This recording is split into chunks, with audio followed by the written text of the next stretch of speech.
오늘 우리 하나님 말씀을 요한복음 2장 13절에서 22절까지 말씀을 봉독을 했습니다. 오늘 말씀은 속회공과 44과를 중심으로 우리 하나님 말씀을 증거하는데요.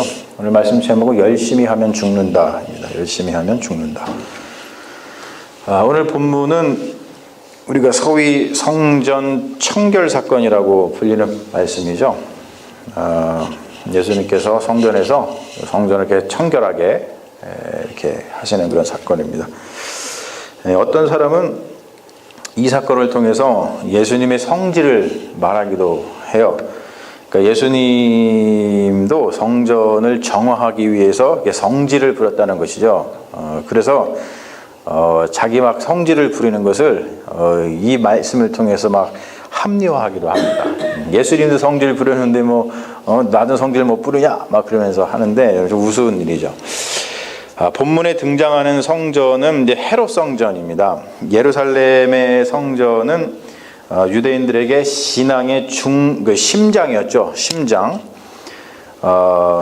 헤롯 성전은 솔로몬 성전하고 수르바벨 성전에 의해서 이제 세 번째로 지어진 성전이에요. 솔로몬 성전은 우리가 알다시피 솔로몬이 다윗 때부터 시작해서 솔로몬이 지은 거고, 그거는 이제 587년 BC 587년에 바벨론에 의해서 다 이제 없어져 버렸죠. 그리고 이제 이스라엘 백성이 다 이제 바벨론으로 포로로 끌려갔잖아요.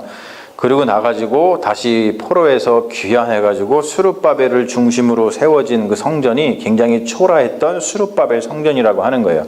그리고 나서 오랫동안 그 수르바벨 성전이 초라하게 있다가 헤롯 때에 이르러서 저 웅장한 성전을 이제 짓게 되는데, 저것을 이제 헤롯 성전이다 이야기를 합니다. 헤롯이 예루살렘의 성전을 지은 이유는 신앙 때문이 아니라 정치적인 이유에서였습니다. 우리 지난 남선교회 수련회 때에 약간 다뤘죠. 헤롯이 어떤 인물인지. 그래서 아마 여러분들 헤롯 그러면은 그게 떠오르실 텐데, 복잡한 이력이 있습니다. 이두메 사람이었죠. 이두메 사람이었기 때문에, 그러니까 이제 이방인이었습니다. 그리고 또 어머니가 유대인이기도 하고 이렇게 막 섞이고 그런 사람인데, 그러니까 이제 자신의 복잡한 그 이력 때문에 그런 이력을 지닌 통치자였기 때문에 유대 땅의 통치자로 이렇게 황제에 의해서, 로마 황제에 의해서 이제 임명되고 나서 유대인들의 환심을 얻기 위해서 유대인들이 가장 소망하는 것들을 충족시켜 줌으로써 그렇게 해서 자기의 통치권을 인정받으려고 했던 거예요. 헤롯 성전은 지금 저기 보시는 것과 같이 솔로몬 성전이라든지 아니면 초라했던 수르바벨 성전에 비하면 그 규모가 엄청났습니다. 엄청났어요. 지금은 예루살렘에 가면 헤롯 성전을 볼 수가 없어요. 왜냐하면 로마에 의해서 또 다 불타고 없어졌기 때문이죠. 그래서 가면은 지금은 그 예루살렘 그 외곽에 통곡의 벽이라고 해가지고 그 성벽 한쪽만 이렇게 남아 있죠. 그리고 사진에서 여러분 보시는 그 예루살렘의 그 황금돔은 이 성전이 아니고요. 그거는 그 이슬람의 사원입니다. 그러니까 이거 헷갈리시면 안 돼요. 그 당시, 그러니까 이제 헤롯 성전이 그렇게 규모가 엄청나게 저렇게 컸는데, 그 당시 이 헤롯 성전은 유대인 주류 사회를 구성하고 있었던 제사장들하고 또 산헤드린 공의회라고 있는데, 그 회원들의 집권을 강화시켜주는 역할을 했어요. 그러니까 성전으로 순례를 오는 사람들을 통해서 아주 적지 않은 수입을 거둬들였습니다. 한국의 불교가 여러분 굳건히 서 있는 이유가 뭔지 아시죠? 그리고 그들이 그 가운데서 이권 다툼이 잦은 이유가 뭐냐면 바로 그들이 거두어들이는 문화재 통행료 때문에 그래요. 그 수입 때문에. 그게 엄청나거든요. 그래서 불교가 지금까지도 그렇게 한국 사회에서 굳건하게 자리를 지키고 있고, 그리고 그렇게 자주 이권 싸움이 나는 거예요. 그러니까 헤롯 성전은 여러 구역으로다가 나뉘어져 있었었는데, 저렇게 좀 구역으로 나눠져 있죠. 가운데에 있는 거는 이제 제사장들하고 이스라엘 사람들, 유대인들만 들어갈 수 있는 우리가 흔히 아는 그 성전이고요. 그리고 그 저쪽 왼쪽에, 왼쪽이죠. 저 왼쪽에, 여러분 보시는 왼쪽에 보면은 그게 이제 이방인의 뜰이라고 하는 것인데, 저렇게 뭐냐면 직분이라든지 뭐 제사장, 뭐 일반인, 뭐 이런 직분이라든지 성별, 남자나 여자, 뭐 이런 성별, 그리고 특별히 민족, 유대인이냐 아니면 이방인이냐, 그것에 따라 가지고 들어갈 수 있는 구역이 구분되어 있었습니다. 근데 오늘 말씀에서 본문에서 묘사되고 있는 그 매매, 성전에서 매매가 이루어졌다 그러잖아요. 장사하는 일, 그거는 다른 데서 이루어진 것이 아니라 저쪽 왼쪽에 보면은 큰 구역이 있죠. 이방인의 뜰이라고 하는데 그 이방인 뜰에서 이루어진 거예요. 그러니까 당시 이방인의 뜰에서 이루어진 그 상업적인 매매는 합법적인 것이었습니다. 불법이 아닙니다. 이것은 성전을 운영하는 유대 당국의 이익에도 맞았고요. 그리고 먼 곳에서 성지 순례를 왔던, 성전으로 순례를 왔던 그 순례자들의 편의에도 맞았던 것이죠. 자, 먼 곳에서 순례로 오는 사람들이 제사에 바칠 동물을 함께 데려오는 것이 불가능한 일이죠. 그렇죠? 여러분, 지금 이스라엘에 가는데 지금 여러분들 양이나 뭐 소 같은 거 가져가실 수 있어요? 네, 어려워요. 불가능한 일입니다. 그리고 성전에 들어가기 위해서는 성전세를 내야 됐어요. 그런데 대부분 오는 사람들은 이 예루살렘이라든지 이 가나안 땅에 사는 사람들이 아니라 저 먼 곳에서 디아스포라들이 많았잖아요. 디아스포라에서 오는 사람들인데 그 사람들이 거기에서 살다가 여기에 와가지고 환전을 해야 됩니다. 환전. 그것은 지극히 당연한 일이에요. 우리도 외국에 여행을 가면은 공항에 빠져나가기 전에 뭐부터 합니까? 환전을 하죠. 그 나라 돈으로 환전을 하는 것과 비슷한 일이에요. 그러니까 한마디로 얘기해가지고 이방인의 뜰에서 했던 저 상업적인 매매는 그 당시에 유대 문화에서는 합법적이고 굉장히 상식적인 그런 일이었어요. 근데 6월절에 성전을 방문하신 예수님이 그곳에서 이 장사치들을 막 내쫓으시면서 이런 말씀을 하십니다. 내 아버지의 집을 장사하는 집으로 만들지 말라.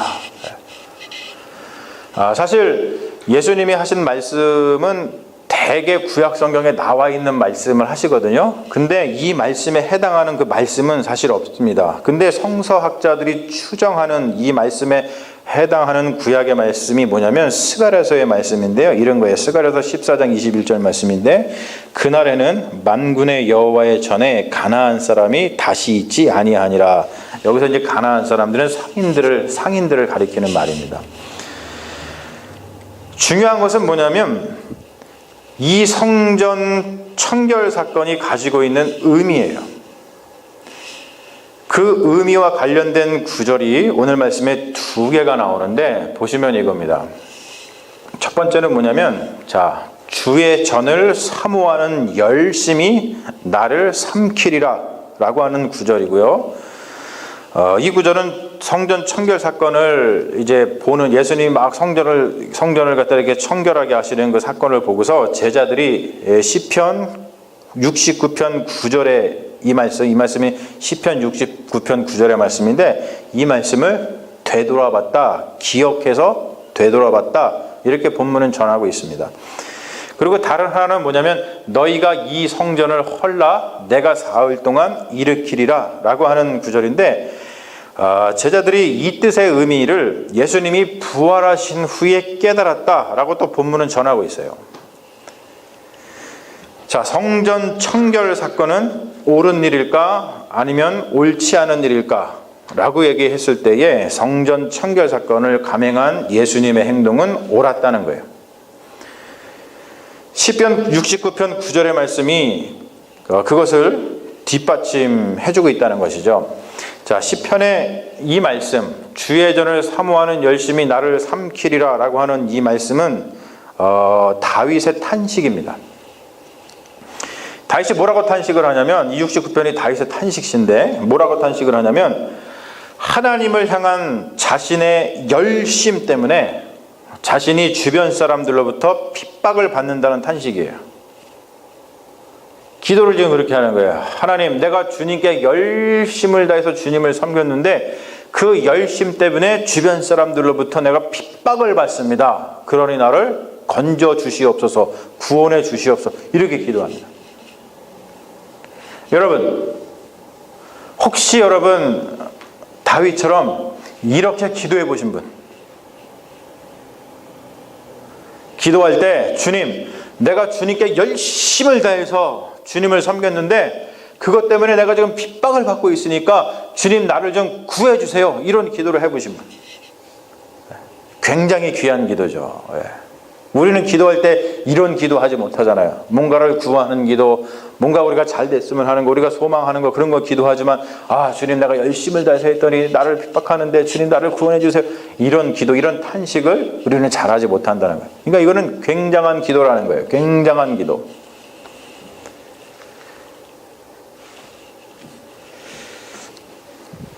하나님을 향한 열심 때문에 곤혹스러운 상황에 처했던 성경의 인물 중에서 대표적인 인물이 다윗 외에도 성경에 보면은 많이 있지만 두 사람을 대표적으로 꼽자면 비느하스하고 엘리야가 있습니다. 비느하스 이야기는 민수기 25장에 나오는 이야기인데요. 비느하스가 아론의 손자고 그리고 엘르아살의 아들이죠. 그런데 이들이 이제 광야를 지나면서 가나안 땅에 들어가기 전에 모압 땅에 이르렀어요. 바알브올이라고 하는 곳인데 그곳에서 발생한 이스라엘 남자들의 우상 사건을 해결하는 신실한 제사장으로 비느하스가 등장을 합니다. 이스라엘은 모압 땅에 이르러 가지고 그 모압 사람들이 섬기던 그 신에게 제사를 했을 뿐만이 아니라 절을 했을 뿐만이 아니라 모압 여인들하고 음행을 합니다. 그런데 바로 그것 때문에 하나님의 분노를 사게 되죠. 그래서 이스라엘 사이에 연병이 도는데 연병이 돌아가지고 많은 사람이 죽게 됩니다. 그러니까 비느하스가 하나님의 진노를 멈추게 하기 위해서 어떤 일을 하냐면 창을 들어요. 그리고서 현장에서 모압 여인과 음행하는 그 이스라엘 남자를 둘이 다 이렇게 뚫어가지고 그 자리에서 죽이는 그런 장면이 나와요. 보면 이제 끔찍하긴 한데요. 그것으로 인해서 연병이 멈추게 되는데 이미 24,000명이 죽은 후였어요. 여러분 생각해 보세요. 비느하스의 열심. 여러분 사람 죽이는 게 쉽지 않잖아요. 그것도 내 동족인데. 비느하스의 열심이 없었다면 이스라엘은 바알브올에서 모두 죽었을지 몰라요. 가나안 땅에 들어가지 못하고. 그리고 또 우리가 잘 알고 있는 엘리야의 이야기는 열왕기상 19장에 나옵니다. 특별히 열왕기상 19장 10절에 보면은 엘리야가 하나님께 이런 탄식하는 장면이 나와요. 저기 한번 볼까요? 자, 같이 한번 읽어볼까요? 시작. 내가 만국의 하나님 여호와께 열심히 유별하오니 이는 이스라엘 자손이 주의 언약을 버리고 주의 제단을 헐며 칼로 주의 선지자들을 죽였음이오며 오직 나만 남았거늘 그들이 내 생명을 찾아 빼앗으려 하나이다. 지금 뭐라 그래요? 엘리야가 하나님에 대한 열심이 아주 유별하라 그래요. 근데 바로 그것 때문에 죽게 됐다는 거예요, 자기가. 이것은 엘리야가 바알 선지자하고 아세라 선지자 850명하고 대결한 후에 이세벨 여왕이 너 죽여버리고 말 거야 라고 하면서 추격을 했죠. 그러니까 그게 무서워가지고 낙심해가지고 도망을 칩니다. 그래서 호렙산에서 머물 때에 하나님의 대면을 기록한 구절입니다. 근데 엘리야의 열심이 없었다면 이스라엘은 하나님의 진노를 면치 못했을 것이에요. 그러나 엘리야의 열심이 이스라엘을 구했지만 엘리야는 그 열심 때문에 죽을 위기에 처해졌다는 것이죠. 지금 여러분 같은 맥락에서 요한복음의 저자가 예수님의 죽음을 바라보고 있습니다. 하나님의 성전, 하나님을 사모하는 예수님의 열심이 예수님을 삼키게 될 거라 그래요. 여러분 삼킨다는 말이 뭔지 아시죠? 예수님의 죽음을 예고하는 그러한 단어입니다. 하나님에 대한 열심은 위험한 일이에요. 죽을 수도 있어요. 예수님의 생애에서 보듯이 결국 예수님은 하나님에 대한 열심 때문에 십자가에 달려서 죽습니다. 결과가 그렇잖아요.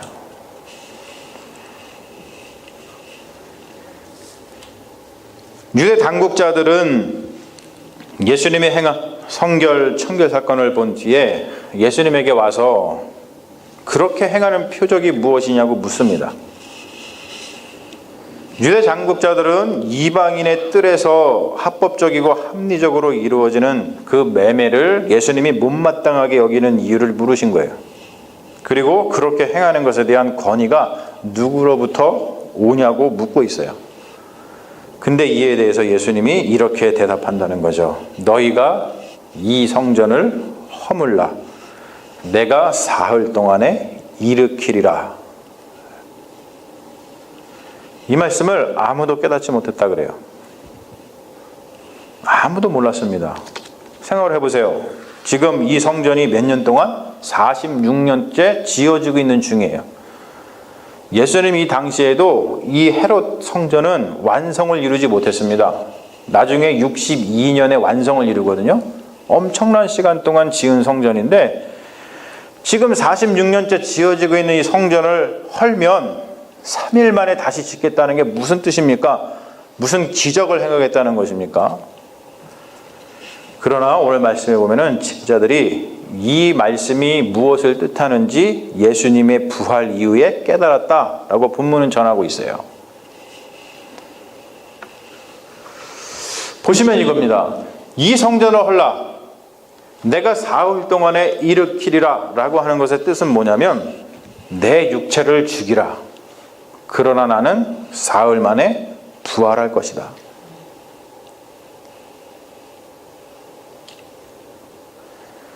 하나님에 대한 열심 때문에 육체가 죽어도 그러한 자는 하나님께서 죽음에서 다시 일으켜 세워주실 거라는 거예요. 하나님 때문에 행하는 일, 거기에서 엄청난 고난과 고통이 온다 할지라도 하나님께서 그 일을 옳다고 인정해 주시고 영원한 천국으로 들이실 거라는 거예요. 여러분, 이러한 믿음이 주의 일을 행하는 우리의 동력이 되어야 되는데 이러한 믿음을 찾아보는 일이 쉽지 않은 세상이 되어버렸습니다. 지난 남성교회 수련회 기간 동안에 우리가 함께 모여서 이야기를 나눌 때 여러 가지 이야기가 오갔습니다만 물론 이 자리에 없으시긴 합니다만 우리 이기영 집사님께서 간증 비슷한 글을 해주셨잖아요.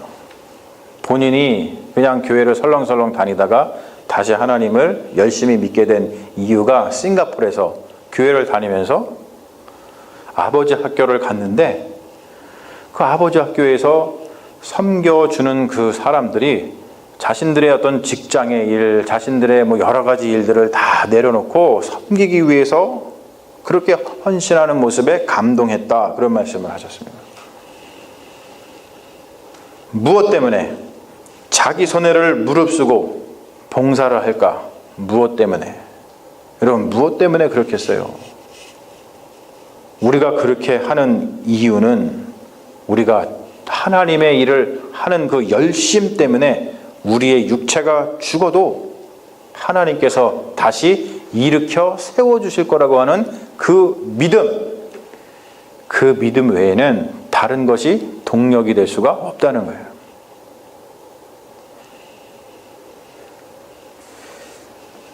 열심히 하면 죽습니다. 성경을 보면 그래요. 열심히 하면 죽어요. 근데 무슨 얘기를 하냐면 성경은 그래도 괜찮다라고 얘기를 하죠. 왜 그렇습니까? 하나님께서 다시 일으켜 세워주실 것이기 때문이라는 거예요. 문제는 뭡니까? 우리가 그것을 신뢰할 수 있느냐, 믿을 수 있느냐, 그렇지 못하느냐, 거기에 달려있다는 것이죠. 사랑하는 여러분, 굉장히 조심스러운 말이지만 굉장히 조심스러운 말입니다.